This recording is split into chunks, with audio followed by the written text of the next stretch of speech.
हम तो कह रहे थे शुरू से कि इसको लाना था तो पायलट प्रोजेक्ट के तौर पे लाते और फिर फीडबैक के हिसाब से हम इसको इम्प्लीमेंट कर सकते थे, लेकिन अब स्कीम आ गई है, 2 साल हो गए।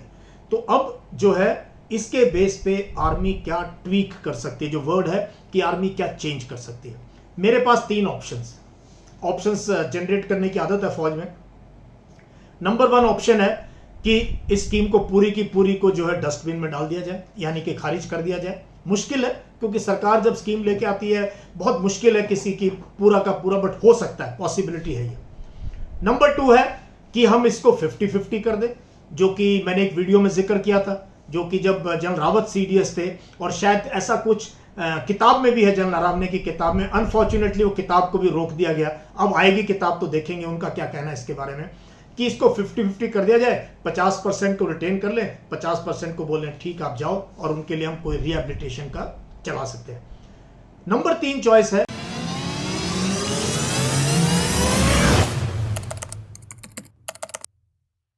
हेलो फ्रेंड्स, क्या हाल है दोस्तों। अग्निवीर या अग्निपथ स्कीम दोबारा से न्यूज़ में है, और ये इलेक्शन के लिए भी एक बहुत बड़ा मुद्दा है, खास तौर पे हरियाणा, पंजाब, राजस्थान, उत्तर प्रदेश, बिहार, मध्य प्रदेश, इन इलाकों में तो इसके ऊपर काफ़ी चर्चा हो रही है। अब दोबारा से स्कीम के बारे में लोग बातचीत करने लगे हैं, क्योंकि 2 साल हो गए, जून 2022 में ये स्कीम आई थी।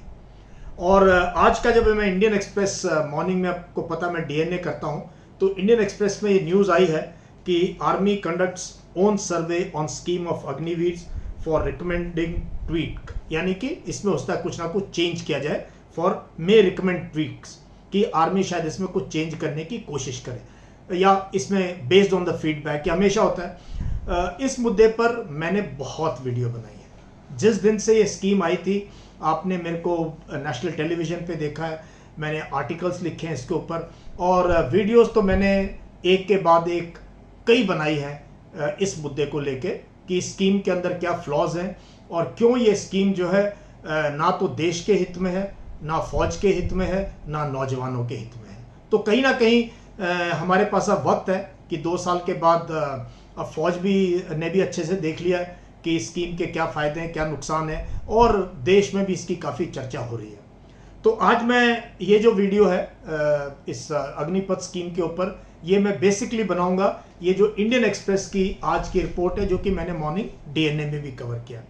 पहली बात तो ये रिपोर्ट कहती है कि एक सर्वे है जो कि आर्मी करना चाहती है, और इसमें तमाम स्टेक होल्डर कौन होते हैं भाई, जिसका भी स्कीम के अंदर रिक्रूटिंग ऑफिस है, आपके ट्रेनिंग सेंटर्स हैं जहाँ ट्रेनिंग हो रही है अग्निवीर की, उसके बाद आपकी यूनिट्स हैं, और यूनिट में यूनिट कमांडर्स हैं जो कि सीओज होते हैं आमतौर पे, या सब यूनिट कमांडर्स हैं, कंपनी कमांडर, प्लाटून कमांडर, उनके ऊपर या उनका क्या है।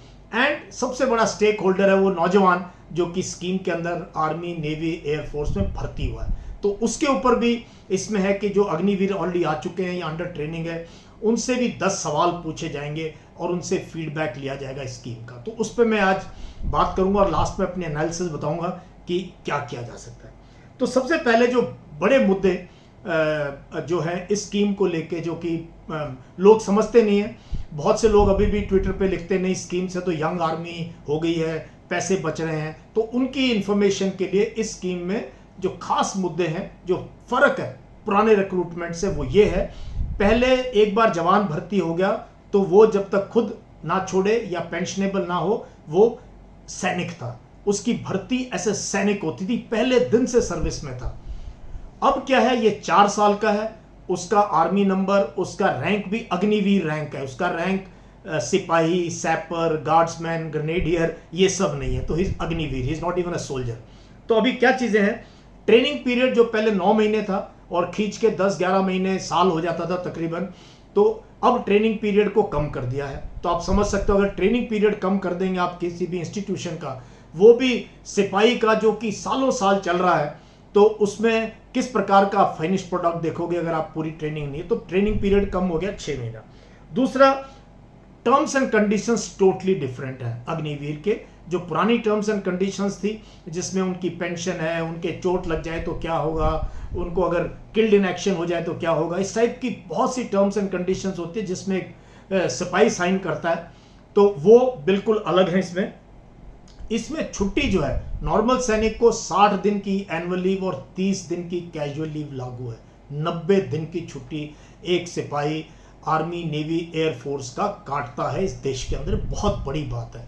अग्निवीर की जो छुट्टी है वो सिर्फ 30 दिन है।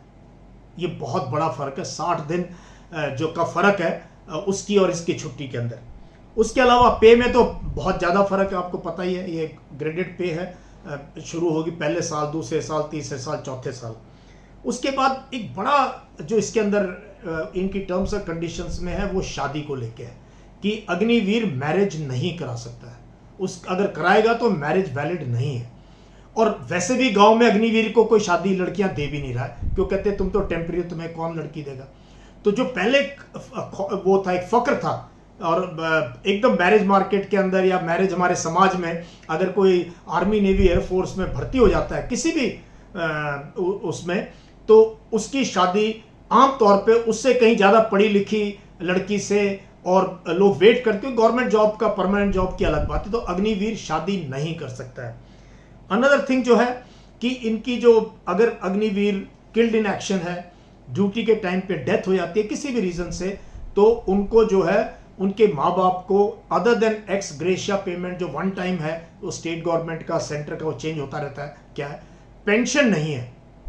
पहले क्या था, अगर आपका बच्चा कहीं बॉर्डर पे या एक्सीडेंट में कहीं पे भी अगर उसकी जान चली जाती है यूनिफॉर्म में, तो माँ बाप को सारी उम्र, या उसकी अगर वाइफ है, बच्चे, पेंशन मिलती है। हर महीने ये चीज़ दस्तक देती है कि आपका बच्चा देश में शहीद हुआ था, ये लीजिए पेंशन उसके लिए। तो पेंशन बिल्कुल आउट है इस स्कीम के अंदर इनके लिए। अब आते हैं, ये तो मोटे तौर पे मैंने बताया। अब है कि उसका स्टेटस क्या है यूनिट में। इस पे मैंने पूरा बताया था कि यूनिट कोहेजन जो है, और मैं कई बार बात कर चुका, एक अच्छा सिपाही बनाने के लिए एक अच्छा टैंक कमांडर, एक आर्टिलरी का गनर, एक एयर डिफेंस, सैपर, सिग्नल्स, ईएमई, किसी में भी एक अच्छा निपुण सैनिक जिसको कि हम इंडिपेंडेंटली किसी टुकड़ी का हिस्सा बना सकते हैं, 8 से 9 साल लगते हैं। तो इस 4 साल में इस कैपेबिलिटी तो बिल्कुल नहीं होने वाली है कि आप उसको कोई इंडिपेंडेंट टास्क में दे सकते हैं। हाँ, परमानेंट होने के बाद फिर हम उनको ट्रेनिंग में दोबारा डालना पड़ेगा, उसको अपनी ट्रेड देनी पड़ेगी। तो ये भी एक बहुत बड़ा मुद्दा है। अब जो अखबार के हिसाब से जो है किस टाइप के क्वेश्चंस पूछे जा रहे हैं उसके ऊपर थोड़ी सी तवज्जो देते हैं। तो सबसे पहले अग्निवीर से पूछना चाहते हैं कि आप क्यों आए, इसके अलावा आपके पास क्या ऑप्शंस थे, जब अगर आपको परमानेंट नहीं करेगी फौज तो आप क्या करना, कौन सी पैरामिलिट्री में जाना चाहोगे, कहाँ जाना चाहोगे, जो आपको एक वन टाइम जो आपको एक कॉर्पस मिलेगा उसका आप क्या इस्तेमाल करोगे, और आने से पहले क्या आपने कोई और जॉब्स के लिए ट्राई किया है, इसके बारे में पूछा जाएगा। बड़ी बात यह है, मैं बता दूं कि अब जो है एक बड़ा चेंज जो है, पहले तकरीबन जो यंग लड़के 16-17 साल से प्रैक्टिस करते थे फिजिकल की, पढ़ाई की, वो ऑप्शन रखते थे, भाई 4-5 भर्तियां देखनी है, फौज की भी देखनी है, पुलिस की भी देखनी है, बीएसएफ, सीआरपीएफ, जहां हो गए चले जाते थे। बट फौज नंबर 1 प्रायोरिटी थी, क्योंकि फौज की यूनिफॉर्म पहनना ना बहुत ज़्यादा, इसमें इज्जत बहुत ज़्यादा है, प्रेस्टीज बहुत ज़्यादा है, घर वालों की, आपकी। तो इवन इफ पे एंड अलाउंसेस बराबर भी हैं पैरामिलिट्री के साथ या बाकी जगह के साथ फौज की, तो वो अब जो है एक झटके से स्कीम से सबसे बड़ा आघात ये पहुंचा है कि अब वो आ रहा है अग्निवीर जो कि पूरा पहले ट्राई कर चुका है, ना उसका पैरामिलिट्री फोर्सेस में कहीं हो रहा है, ना स्टेट पुलिस में हो रहा है। अब लास्ट में क्या करे, वो सोचता है चलो बेरोजगारी इतनी ज्यादा है, 4 साल के लिए यही ट्राई कर लें, हो सकता है उसके बाद परमानेंट हो जाए, या 4 साल में देखेंगे क्या होगा। तो एकदम से टॉप चॉइस फौज होना आर्मी, नेवी, एयरफोर्स से अभी बॉटम चॉइस हो गई है इस स्कीम से आने के बाद। अब है ट्रेनिंग सेंटर। ट्रेनिंग सेंटर से फीडबैक लिया जाएगा कि पहले रिक्रूट कैसे थे, अब कैसे थे। अब कोई मुझे अचानक ये बोले कि जी रिक्रूट पहले से अच्छे हो गए, तो ये बात मानने वाली है नहीं, क्योंकि अब तो आपको पास वो आ रहा है जो बाकी जगह ट्राई कर चुका और उसको कहीं जो नौकरी लगी नहीं है। रिक्रूट पहले भी अच्छे आ रहे थे, ये मैं बता दूं, पिछले 10-15 साल में जो क्वालिटी आई है, ये मैंने खुद देखा है as a unit commander, as a brigade commander. जो जब से हमारी भर्ती में रिफाइनमेंट हुई है कुछ सालों से, पिछले 15-20 साल से बहुत हाई अच्छे मैं कहता हूं स्टैंडर्ड के रिक्रूट हमारे पास आते हैं, क्योंकि कॉम्पिटिटिव बहुत हो गया है आर्मी, नेवी, एयरफोर्स में ज्वाइन करना। अब हम आएंगे कि तो ट्रेनिंग सेंटर का तो फीडबैक आपको पता है किस टाइप से हो सकता है, क्या बताएंगे।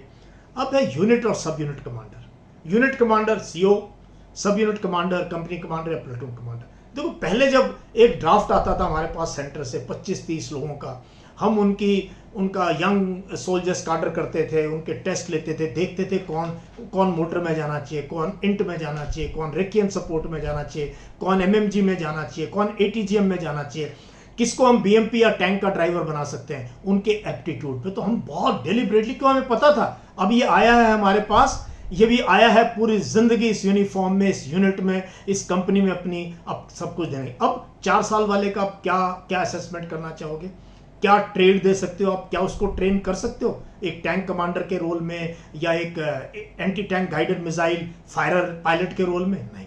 सो ये अब यूनिट्स कमांडर्स के लिए ये एक चलता फिरते लोग हैं कुछ, जिनको आप छोटी मोटी गार्ड ड्यूटी, हथियार सफाई, इस टाइप के काम में लगा सकते हो, बट आप उनको कोई भी प्रकार की स्पेशलाइजेशन की तरफ एडवांस नहीं कर सकते। अब हम आते हैं, बड़ा इशू जो है हमारे पास इस पूरे इसके अंदर है HR, ह्यूमन रिसोर्स। देखो फौज के अंदर जो हमारे ऑपरेशनल टाइम है कमांडर्स का, वो 20 से 30-40% होता है। Maximum time as a unit commander और ब्रिगेड कमांडर हमारा जाता है HR, ह्यूमन रिसोर्सेज को लेके, उनकी पे एंड अलाउंसेस को लेके, उनके प्रमोशंस को लेके, उनके मोराल को लेके, उनकी मोटिवेशन को लेके, उनकी ट्रेनिंग को लेके, उनकी हाउसिंग को लेके, उनकी एजुकेशन को लेके, इन चीज़ों पर जाता है। तो ये अग्निवीर स्कीम आने से ये फंक्शन में बहुत ज़बरदस्त असर पड़ा है, क्योंकि 4 साल के बाद क्या सिचुएशन होगी, सीओस के सामने जब ये डिसाइड करने का मौका आएगा किसको रखना किसको नहीं, बहुत मुश्किल होने वाली है। नाउ जो 2-4 और मुद्दे जो मेरे पास थे आप लोगों के लिए बताने के लिए, वो ये है कि अब क्या ये फीडबैक लिया जाएगा, बड़ी अच्छी बात है। हम तो कह रहे थे शुरू से कि इसको लाना था तो पायलट प्रोजेक्ट के तौर पे लाते और फिर फीडबैक के हिसाब से हम इसको इम्प्लीमेंट कर सकते थे, लेकिन अब स्कीम आ गई है, 2 साल हो गए। तो अब जो है इसके बेस पे आर्मी क्या ट्वीक कर सकती है, जो वर्ड है कि आर्मी क्या चेंज कर सकती है। मेरे पास 3 ऑप्शंस जनरेट करने की आदत है फौज में। नंबर 1 ऑप्शन है कि इस स्कीम को पूरी की पूरी को जो है डस्टबिन में डाल दिया जाए, यानी कि खारिज कर दिया जाए। मुश्किल है, क्योंकि सरकार जब स्कीम लेके आती है बहुत मुश्किल है किसी की पूरा का पूरा, बट हो सकता है, पॉसिबिलिटी है ये। नंबर 2 है कि हम इसको 50-50 कर दें, जो कि मैंने एक वीडियो में जिक्र किया था, जो कि जब जनरल रावत CDS थे, और शायद ऐसा कुछ किताब में भी है, जनरल नरवणे की किताब में। अनफॉर्चुनेटली वो किताब को भी रोक दिया गया, अब आएगी किताब तो देखेंगे उनका क्या कहना है इसके बारे में, कि इसको 50-50 कर दिया जाए, 50% को रिटेन कर लें, 50% को बोलें ठीक आप जाओ, और उनके लिए हम कोई रिहेबिलिटेशन का चला सकते हैं। नंबर 3 चॉइस है 75-25, जो कि किया जा सकता है और करना चाहिए, कि 75% को हम रिटेन करें, 75% को, और 25% को हम जाने दें। तो टोटल खारिज 50-50, 75-25 के ऑप्शंस हैं। और मेरी मानो तो अब 2 साल हो गए हैं, अगर हम सही तरीके से इसका जायजा लेंगे तो हम इस स्कीम को जो है नए तरीके से ला सकते हैं, पुरानी रिक्रूटमेंट को ला सकते हैं। अगर पे, अलाउंसेस, पेंशंस बिल बढ़ रहा है वो अलग डिबेट है, वो रिक्रूटमेंट से अनफॉर्चुनेटली इसको जो है लिंक किया गया, जो है नहीं। और बहुत तरीके जहाँ पैसा बचाया जा सकता है, और बहुत ऐसी इस्टेब्लिशमेंट्स हैं जिनको क्लोज किया जा सकता है, टेक्नोलॉजी को वो किया जा सकता है। और इम्पॉर्टेंट मुद्दा मेरे पास ये है कि जो बच्चे रुके हुए थे, जिनकी भर्ती रुकी हुई थी, जो किसी ना किसी स्टेज में थे, अब वो हताश हो चुके हैं, लेकिन फिर भी उनके कहीं ना कहीं दिलो दिमाग में ये है, क्योंकि उन्होंने 3 साल वेस्ट किए, वो ना कॉलेज गए, ना कोई और नौकरी कर पाए, किसी का कॉल लेटर आया हुआ था ज्वाइन नहीं कर पाया, कोई मेडिकल बचा हुआ था, किसी का कोई जो है रिटन टेस्ट बचा हुआ था, मेडिकल क्लियर हो चुका था।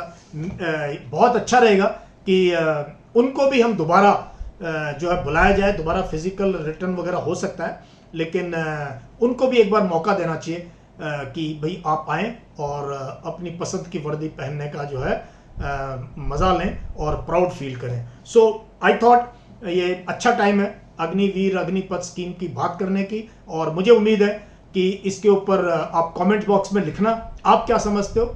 मैंने सारे के सारे पैरामीटर्स इसमें आपको बताए हैं। So subscribe to this channel because my second innings is for your first innings. Thank you. Jai Hind.